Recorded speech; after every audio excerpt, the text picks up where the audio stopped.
உத்தரப்பிரதேச மாநிலத்தில் அயோத்தியில் ஜனவரி 22ஆம் தேதி ராமர் கோவில் கும்பாபிஷேகம் நடைபெற இருக்கு.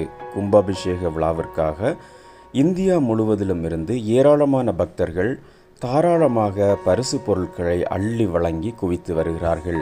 இதையடுத்து கோவிலுக்கு பல்வேறு பரிசு பொருட்களும் நன்கொடைகளும் அளிக்கப்பட்டு வருது. அந்த வகையில் தெலுங்கானா மாநிலம் ஹைதராபாத்தில் வசித்து வரும் நாகபூஷன் ரெட்டி அயோத்தி ராமர் கோவிலுக்கு வழங்குவதற்காக 1265 கிலோ எடை கொண்ட லட்டுவை தயாரித்துள்ளார். இதை சாலை வழியா விரைவில் அயோத்திக்கு அனுப்பி வைக்க நடவடிக்கைகள் எடுக்கப்பட்டு வருது.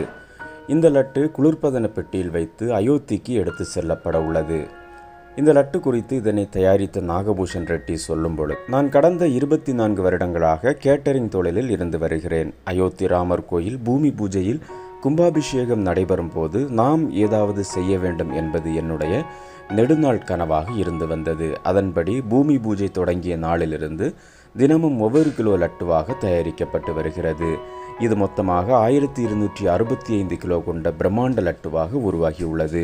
இந்த பணியில் 30 தொழிலாளர்கள் ஈடுபட்டாங்க. இதை அயோத்தி ராமர் கோயிலுக்கு காணிக்கையாக செலுத்த வேண்டிக் கொள்கிறோம். அதற்காக குளிர்பதன பெட்டியில் வைத்து பாதுகாப்பாக சாலை மார்க்கமாக அயோத்திக்கு கொண்டு செல்லப்பட உள்ளது என தெரிவித்துள்ளார்.